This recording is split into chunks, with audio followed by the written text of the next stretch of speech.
pemirsa, senang sekali dapat bertemu dengan saya Angel dalam program Dialog Khusus. Kali ini spesial sekali karena kita sudah bertemu dengan seorang wanita hebat, yaitu seorang dokter dan juga seorang politisi yang saat ini menjabat sebagai anggota Komisi D DPRD Kota Surabaya. Mau tahu apa saja bagaimana perjalanan beliau dari seorang dokter hingga saat ini menjadi Komisi D DPRD Kota Surabaya? Langsung saja kita sapa beliaunya. Halo Dokter Zuhro. Halo Mbak Angel. Apa kabar dokter? Alhamdulillah baik. Baik, dokter, tadi sudah sempat saya singgung di awal nih. Bagaimana sih dokter? Mungkin pemirsa setia Surabaya TV ini bertanya-tanya ceritanya, kok bisa dari seorang dokter terjun ke politik sehingga sekarang menjadi seorang legislatif? Boleh diceritakan nggak dokter? Iya, kecelakaan ya Mbak Angel. Oh, kecelakaan. Tapi ini kecelakaan yang menyenangkan kan dokter ya? Atau gimana nih dokter? Awal-awalnya menyedihkan ya, tapi terus lama-lama bisa beradaptasi. Oh, proses adaptasinya yang menyedihkan itu ya. Oke, tapi memang dari dulu apakah sudah direncanakan atau enggak ya dokter? Makanya dari kecelakaan dan proses adaptasinya itu ya lumayan lama ya. Jadi dari yang profesional ya, dokter itu kan profesional, harus datang tepat waktu. Betul. Terus kemudian sama sih, kita sama-sama menemui dan ditemui banyak orang, tapi kan sudah ada jamnya, jam sekian sampai jam sekian. Tapi kalau di kedewanan itu, di politisi itu kan kita kerja nggak ada jam. Betul. Gitu. Jadi itu perbedaan pertama adalah perbedaan jamnya. Nah, kalau waktu kerjanya, awal mula dokter dulu sebelum menjabat awalnya tahun 2019 di Komisi B, betul ya dokter? Ya, di B. Itu tentang ekonomi dan ini kan agak jauh berbeda nih dokter dengan bidangnya dokter itu gimana? Apakah menemukan kesulitan nggak dokter? Ya, jadi kan ini kan prosesnya kita jadi dulu ya Mbak Angel ya. Jadi tahun 2019 itu kita diminta untuk mengisi perempuan itu lah, kuota perempuan. Oh iya. Setiap partai itu kan harus memenuhi kuota 30% dari yang dicalonkan itu agar bisa berkontestasi kan gitu ya. 8 itu mencari perempuan gitu ya. Nah, kemudian dari organisasi di mana saya itu berkhidmat, itu kita itu diminta untuk mengisi kuota perempuan itu yang 30%. Ya oke lah, akhirnya kita daftar, walaupun awalnya suami nggak membolehkan ya. Waduh, kenapa itu dokter? Ya itu tadi, karena di politik itu katanya orang kan politik itu jahat, kejam gitu ya. Nah, sekarang setelah sudah masuk, apakah betul seperti itu nggak dokter? Ya nggak juga. Nggak juga ya. Tergantung kitanya juga ya. Nah, habis gitu kan, oke akhirnya suami menyetujui kita berkontestasi, tapi nggak ada sih kita nanti harus menang, nggak ada. Cuma ya karena kita itu sudah punya konstituen juga, pasien itu kan konstituen kita. Betul. Ya. Jadi kalau ada pasien gitu kita ngomong minta tolong ya nanti pilih gitu ya. Akhirnya qadarullah suara kita itu lumayan ya, jadi nomor 2. Oke, gitu. Dokter. Nggak jadi kan akhirnya kan nomor 2 ya? Ya. Nggak jadi. Nah, terus kemudian kita PAW di 2021. Karena yang kita PAW itu di Komisi B, maka saya nggak bisa milih. Akhirnya mau nggak mau harus di Komisi B. Itu. Yang itu jauh dari keahlian saya. Tapi kok darurat juga ya. Jadi saya itu sebelum masuk di Komisi B, sebelum PAW itu saya itu sudah jadi ketua koperasi. Oke, jadi memang sudah ada pengalaman berorganisasi juga ya dokter. Ada pengalaman, kemudian di koperasi, dan salah satu bidang yang kita bawahi di Komisi B itu ada koperasi dan perdagangan. Wah, jadi memang masuk ya dokter ya? Masuk, aku berarti mungkin ini hikmahnya, aku ada diminta untuk aktif di koperasi. Koperasi ternyata kok mau dibawa menjadi Komisi B. Di PAW, kemudian ada di Komisi B gitu ya. Dokter, tapi tadi menarik, dokter kan bilang tadi sebelumnya nggak dibolehin sama suami. Nah itu terus merayunya seperti apa dokter? Nah ini merayunya ini butuh waktu. Waduh. Dan butuh orang ketiga juga. Boleh disebut sedikit nggak dokter gimana akhirnya titik balik sehingga suami mengizinkan dokter? Ya ada orang di organisasi kita itu yang saya kan udah capek ya ngomong sama suami begini ngasih alasan seperti ini kan capek ya. Akhirnya saya ngomong sama organisasi di mana saya berkhidmat itu, aduh aku tuh gak bisa kalau tidak diizinin suami. Ini suami belum ngizinin nih, aku gitu. Akhirnya telepon lah beliaunya, telepon ke suami. Nggak tahu itu gimana lobby-lobbynya yang nelpon ke suami itu. Akhirnya diizinkan. Akhirnya tapi berlanjut lagi ya. Apa itu? Ada syaratnya. Dokter, apa syaratnya? Syaratnya itu kita kan paham ya bahwasanya untuk jadi dewan itu perlu biaya besar kan. Betul sekali. Nah, itu suami membolehkan itu dalam kapasitas hanya untuk edukasi, untuk sosialisasi, kemudian untuk memberikan, kalau kita sosialisasi itu kan tidak mungkin kosongan. Betul. Pasti ada door prize atau apa yang dibawa itu boleh. Yang nggak boleh itu satu. Apa itu, dokter? Nggak boleh membagikan pada saat hari H. Oh, money politik gitulah. Nggak boleh. Jadi jangan sampai melakukan hal itu. Kalau hal itu dilakukan itu sama saja kita itu apa ya? Ya kalau dalam dunia yang lain itu kayak suap gitu. Jadi artinya memang suami itu sebetulnya melindungi lah ya supaya tidak terjerumus ke money politik, begitu dokter. Betul. Dan hari ini dokter sampai lanjut di periode selanjutnya artinya diberi kepercayaan juga sama suami ya dokter? Oh ya. Awalnya ya nggak boleh maju juga. Awalnya gitu ya. Tapi setelah badannya sudah berlalu dan hari ini dokter menjabat sekarang di Komisi D. Memang sudah sesuai dengan kebidanan dokter. Sesuai dengan itu atas permintaan juga ya. Begitu, jadi kita ada perlengkapan AKD, terus kemudian mau di komisi mana ya saya minta di fraksi saya untuk bisa dimasukkan sesuai dengan keilmuan saya. Tapi kalau boleh dibandingkan sedikit dari Komisi B ke Komisi D, lebih suka yang mana dokter? Ya Komisi D lah tentunya. Memang lebih sesuai dengan passionnya dokter. Nah ini kita balik lagi dari waktu dulu masih menjadi dokter. Dari yang informasi yang saya kumpulkan, dokter ini dulu lahirnya di Lamongan, betul ya dokter? Iya, betul. Lalu SMA Negeri 8 Surabaya, SMA-nya kuliahnya di Universitas Brawijaya. Dan dokter bilang tidak pernah ada cita-cita untuk jadi politisi. Kita saya jadi dokter ya, Wang. Tapi sekarang masih menjadi dokter nggak, dokter? Masih lah. Masih berpraktek di mana, dokter? Di rumah. Di rumah. Gimana cara membagi waktunya, dokter, antara menjadi dokter, menjadi seorang ibu juga, menjadi seorang istri, dan juga sebagai seorang politisi? Gimana, dokter? Ya, memang manajemen waktu itu penting ya. Itu tuh pentingnya kita itu bisa membagi waktu dan bisa tahu mana yang urgent, mana yang tidak harus dilakukan, dan mana yang nanti itu bisa kita pending gitu ya. Jadi terus kemudian ada satu hal yang harus benar-benar kita harus taati bersama antara saya, kemudian suami dan anak-anak. Ya contohnya kita itu nggak pernah ada waktu bersama ya, karena suami juga kerja sibuk juga pagi, anak-anak itu juga begitu itu ya. Ke sekolah, habis gitu les ya, datang juga sore. Jadi ada satu waktu yang harus kita bangun bersama biar nanti itu ada komunikasi. Jadi sebelum subuh itu sudah harus bangun supaya ada waktu bersamanya, dokter. Betul. Suami dan anak-anak pernah komplain nggak, aduh mama sibuk sekali nih, aku juga pengen me time gitu. Pernah nggak, dokter? Anak yang terakhir. Ya anak yang terakhir itu ya, karena kan dia masih kecil. Kalau kakak-kakaknya kan sudah lumayan ya, SMA sama satunya kuliah. Dia sudah lebih banyak waktu dengan temennya, dengan komunitasnya. Ya, nah yang paling kecil ini yang biasanya pengen ke sana, ya tak bilang, ya kalau pengen ke sana sama bunda sama ayah, ya memang susah. Tapi kalau sama ayah saja bisa, atau sama bunda sendiri bisa. Kalau waktu untuk menemukan dua-duanya kan sulit. Itu agak sulit ya. Agak sulit. Jadi yang paling banyak komplain sebetulnya yang paling bontot nih ya, dokter ya. Dokter, mungkin gimana dokter tipsnya kepada ibu-ibu pemirsa setia Surabaya TV yang juga adalah seorang wanita, seorang istri, seorang ibu, seorang wanita karir juga. Ada nggak tips cara mengelola waktu gitu, dokter? Tips cara mengelola waktu ya, Pak ya, manajemen waktu itu.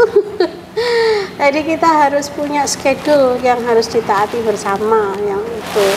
Terus yang kedua eh, ya sama seperti pada umumnya ya, jangan kemudian melakukan pekerjaan tuh ditunda-tunda. Ya kalau emang itu sudah waktunya begini, jangan kok aeng kalau anak waktu mana, nah, jangan menunda pekerjaan.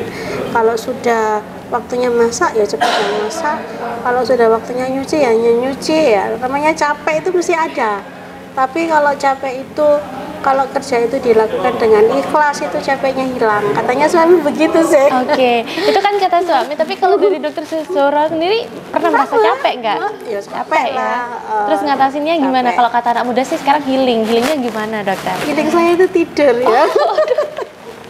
Healingnya orang kalau udah capek kerja biasanya begitu ya dokter ya, tidur aja. Saya kalau misalnya capek, kemudian saya tetap harus healing ke sana kemari, datang juga tambah capek. Tambah capek, betul. Healingnya istirahat. Healingnya saya itu tidur, istirahat. Oke. Tapi kita tetap ada waktu, misalnya malam minggu gitu ya. Itu kan kalau kita nggak ada acara keluar gitu, ya makan bersama anak-anak. Ya intinya jangan menunda pekerjaan dan manage waktu dengan baik dan ditaati itu. Kalau waktunya sholat ya yang cepat sholat. Kalau waktunya ada pekerjaan yang harus saat ini dilakukan, harus dilakukan. Dan doa ya Mbak, biar dipermudah. Ya, dengan doa itu saya sangat merasakan sekali. Gimana ya? Saya itu dihadapkan pada suatu masalah yang saya itu bingung. Ya, ada warga Surabaya yang dia melahirkan dan anaknya ini perlu ICU. Dia nggak punya BPJS. Ya. Qadarullah kok kemudian ada teman ini yang nelpon. Itu loh Mbak, sampean teleponnya ini tuh adik kelas sampean, dia punya pengaruh lah di rumah sakit tersebut. Ya akhirnya bisa diselesaikan masalah itu. Jadi dengan doa ternyata membuka pintu-pintu jalan keluar untuk setiap permasalahan kita. Jadi kalau kita itu senantiasa berdoa, memberikan yang terbaik untuk masyarakat, itu kalau ada masalah mesti dicarikan jalan keluar dengan tiba-tiba. Ya kita nggak ngerti, kok iso ya begini ini. Yang saya rasakan seperti itu. Gitu ya dokter. Jadi walaupun di tengah-tengah kesibukannya saya hektik apapun, kadang-kadang orang lupa berdoa, malah justru kunci dari keberhasilan atau jalan keluar setiap masalah justru ada doa itu yang tidak boleh dilupakan. Justru ya dokter ya. Jadi doa, ikhtiar itu harus sejalan, seiring seirama. Jadi jangan kemudian kita ikhtiar terus, usaha terus tapi melupakan doa, atau doa terus tanpa ikhtiar. Nah, nggak boleh. Oke, tapi tadi saya juga notice bahwa dokter Suro juga berjuang supaya mendapatkan restu dari suami. Menurut dokter, sepenting apa restu suami bagi karir seorang dokter Suro sendiri? Oh ya, kalau wanita itu setelah menikah itu kan semuanya itu harus izin sama suami. Ya, beda sama laki ya. Kalau laki kan izinnya tetap sama orang tuanya. Tapi kalau perempuan dalam agama kita itu sudah menikah, maka imam kita itu suami kita. Ya. Jadi ridhonya Tuhan itu berganti nih dari ridho orang tua ke ridho suami. Jadi kalau suaminya itu ngandoli, ya sulit. Itu pernah saya alami. Oh begitu dokter? Ya, saya itu kan kepingin spesialis ya ceritanya. Aku itu sudah ngambil 2 kali formulir untuk pendaftar spesialis, tapi suami saya kan memang nggak menginginkan saya untuk istilahnya gitu, karirmu itu sudah bagus ya, sebagai profesional kamu itu walaupun tidak punya jabatan tapi sudah ada pekerjaan gitu ya, sudah ada karyawan juga gitu. Nah ini anakmu ini kalau kasarnya ya, anakmu ini butuh seorang ibu betul. Ya untuk menemani tumbuh kembangnya. Kamu pilih nih, karirmu melesat tapi anakmu nggak open, atau kamu itu sudah stuck seperti ini tapi nanti anakmu itu nanti jadi tumbuh kembangnya bagus. Nah itu adalah pengorbanan juga seorang ibu ya. Iya betul. Di satu sisi karir, di satu sisi lagi anak dan keluarga. Ya, bayangin loh Mbak, aku tuh udah kepala puskesmas ya. Iya, suruh betul. berhenti nih sama suami.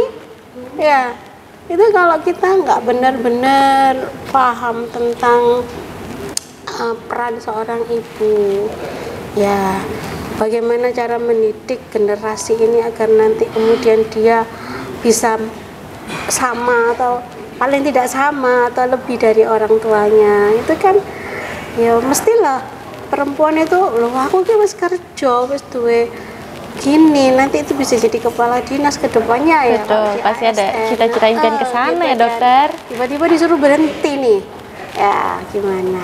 Jadi apa ya, ridho suami itu penting bagi kita perempuan yang tahu makna dari keriduan suami. Tapi tentu saja kita juga nggak melupakan ya, namanya ekonomi itu kan ya harus ada. Betul. Jadi saya juga nggak menyalahkan loh ya sama ibu-ibu yang kerja kok pas oh iya enak gini enggak. Semuanya itu sesuai dengan situasi dan kondisi masing-masing. Oke, jadi juga mungkin pertimbangan dokter karena pendidikan utama seorang anak juga dari ibu ya dokter. Betul. Jadi tumbuh kembangnya anak-anak kan tidak bisa diulang, mereka jadi kecil lagi. Dan itu salah satu pengorbanan luar biasa dari seorang ibu ya. Luar biasa dokter. Tapi ada satu permintaan aku juga loh ya. Apa itu, Sabtu dokter? sama Minggu aku boleh berorganisasi. Waduh, sepertinya memang dokter ini dari sananya memang suka berkegiatan ya dokter. Iya. Oke. Jadi suka bakti sosial, terus suka organisasi. Dan itu memang habit seperti itu udah dari sekolah dokter? dari sekolah. Oh oke, jadi dari SMP, SMA ikut SMA. OSIS juga? SMA. Oh oke, jadi memang habit itu terbawa hingga ikut organisasi, hingga Iya. lagi membawa Dokter Zuhro hari ini menjadi komisi Iya, itu. D. Luar biasa, ternyata itu jadi bekal yang penting juga ternyata untuk adik-adik juga pemirsa setia Surabaya TV. Salah satu bekal yang penting ketika ingin misalnya menjadi legislatif juga harus ikut organisasi ya dokter? Sebenarnya meskipun nggak kepingin jadi legislatif, berorganisasi itu kita bisa jadi memanage waktu. Jadi kalau orang organisasi itu kan banyak rapat gitu ya, banyak kegiatan. Jadi sekolah harus selesai, rapat-rapat juga harus selesai. Nanti kalau ada kegiatan di masyarakat itu makanya harus disiplin waktu. Ya kalau kita nggak disiplin waktu ya otomatis nanti sekolahnya keteteran. Jadi salah satu dikorbankan ya dokter. Betul, iya. Oke, jadi kunci tips utama dari Dokter Zuhro harus disiplin waktu. Disiplin waktu. Ngomong-ngomong nih dokter, lebih suka jadi dokter atau jadi anggota DPRD dokter? Waduh, kalau disuruh milih begini tuh sulit ya. Sulit ya. Masih malakama ya. Dua-duanya suka ya dokter, apalagi sesuai dengan Dua-duanya passion itu ya. seiring sejalan kok Mbak.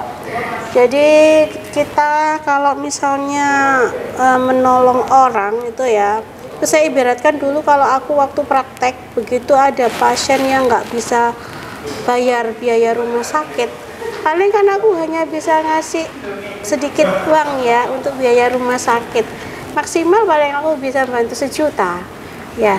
Tapi dengan kita itu berada di legislatif ya, itu kita bisa membuat aturan kan ya, bisa membuat aturan, kemudian kita bisa minta bantuan kalau memang dia benar-benar tidak mampu. Contohnya yang tadi itu ada bayi yang lahir perlu ICU sementara ini nggak punya BPJS, gimana sih caranya? Kita itu bisa ada yang membantu gitu ya. Tapi kalau cuma jadi dokter ANSI kan paling itu aja yang kita bisa bantu. Baik. Ya, tapi kalau di legislasi kita bisa lebih luas lagi membantunya. Awalnya itu juga yang diinfokan ke saya waktu saya nggak mau untuk nyalek ya, kak ngono dokter gitu, tapi ternyata memang benar. Oke, Ya. jadi sebagai seorang dokter biasanya menolongnya pasien nih, tapi setelah menjadi seorang legislatif justru bisa menolong dengan kapasitas lebih luas dokter ya? Ya, bisa merubah kebijakan, pengawasan terhadap aturan yang sudah dibuat itu sudah benar enggak. Contohnya kalau universal health coverage, seluruh warga Surabaya itu kan sudah dijamin kesehatannya ya, tapi pelaksanaannya benar apa enggak, itu kan kita bisa paham. Ini aturannya seperti ini, pelaksanaannya seperti ini, seperti itu. Nah ini caranya gimana? Ini kok ada yang warga Surabaya nggak bisa berobat itu gimana? Nah itu kan kita bisa tahu titik simpulnya itu ada di mana, keruwetannya itu ada di mana. Dengan bekal juga dokter pernah menjadi seorang kepala puskesmas, akhirnya di bidang komisi D ini sangat sesuai sekali ya dokter. Oke, dokter terakhir mungkin ada pesan-pesannya kepada pemirsa Surabaya TV, terutama seluruh wanita Indonesia sedang menjalani karir sebagai seorang ibu, istri, dan juga wanita karir. Ada nggak pesan dan tips-tipsnya dan juga mungkin keinginannya ke depan untuk dunia politik bagi dokter Surah sendiri? Ya, pesan saya terhadap perempuan Indonesia tetap yang utama dan paling utama itu mempersiapkan generasi penerus kita ya. Jadi seorang ibu itu adalah madrasatul ula, sekolah yang utama untuk anak-anaknya. Yang kedua, tetap memperhatikan kesehatan kita ya. Bagaimanapun juga perempuan itu perasa gitu ya. Jadi kita tetap harus bahagia sebelum membahagiakan orang lain. Yang ketiga, manajemen waktu. Jadi kalau kita sudah menentukan mana tujuan kita, yaitu yang harus kita lakukan. Jadi jangan segan-segan untuk merefresh apa yang kita inginkan dan jangan menunda pekerjaan. Yang terakhir, selalu berdoa sesuai dengan agama kita masing-masing agar diberi kemudahan dalam segala aktivitas kita. Dan saya juga berpesan kepada perempuan-perempuan Indonesia untuk senantiasa aktif di berbagai kegiatan agar kita bisa membuka cakrawala bahwasanya dunia itu tidak hanya yang ada di depan mata, tapi juga bisa luas di mana-mana. Baik, terima kasih banyak Dokter Suro atas waktu dan kesempatannya, dan semoga sharing ilmunya dapat bermanfaat bagi pemirsa setia Surabaya TV. Dan pemirsa, akhir kata saya Angel beserta seluruh kerabat kerja yang bertugas pamit undur diri. Salam Surabaya TV.